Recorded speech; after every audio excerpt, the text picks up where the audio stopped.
Zio Peppe, la vostra opinione sul governo Monti? Guarda pochi, sto capitato volte e Berlusconi.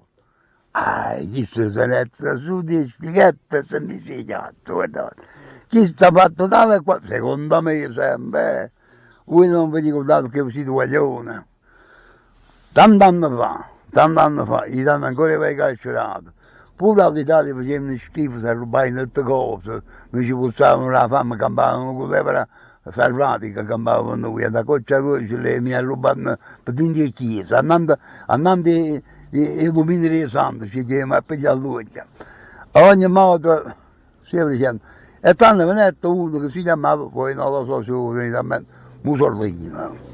Mussolini fu proprio del popolo che ho letto. O popolo che ho letto come chi che è trasutato, ma pure il popolo, chi cazzo mi faccio vedere, che si fine fa? Ci lo metto in culo a tutto quanto peggio Mussolini. Ma che dite, vi alza la pensione Monti?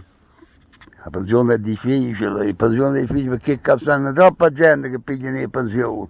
Voi figuravate che pigliano le pensioni tutto quanto. Tutto quanto, voi gente, pure le femmine pigliano le pensioni. No? Come può vendere pensioni sul governo? Che le pensioni a tutti quanti? Studiate vedendo, no? Pigliano le pensioni, come si chiamano? Le pensioni che si caga, che non devono essere faticati. Come chiamano? Le chiamano disvalidi. Non bisogna fare ognuno di loro hanno un difetto, chi ha piglio poco, cazzo, stanno tutto quanto arruinato, e il governo paga. Zio Peppe, ma pure voi pigliate la pensione di vostro fratello? Ma che bollicci che se pigliare la pensione di mio fratello, però mio fratello è morto. Io per me pigliare la pensione di mio fratello, ma come faccio a dire? Giolito sto coso, giolito,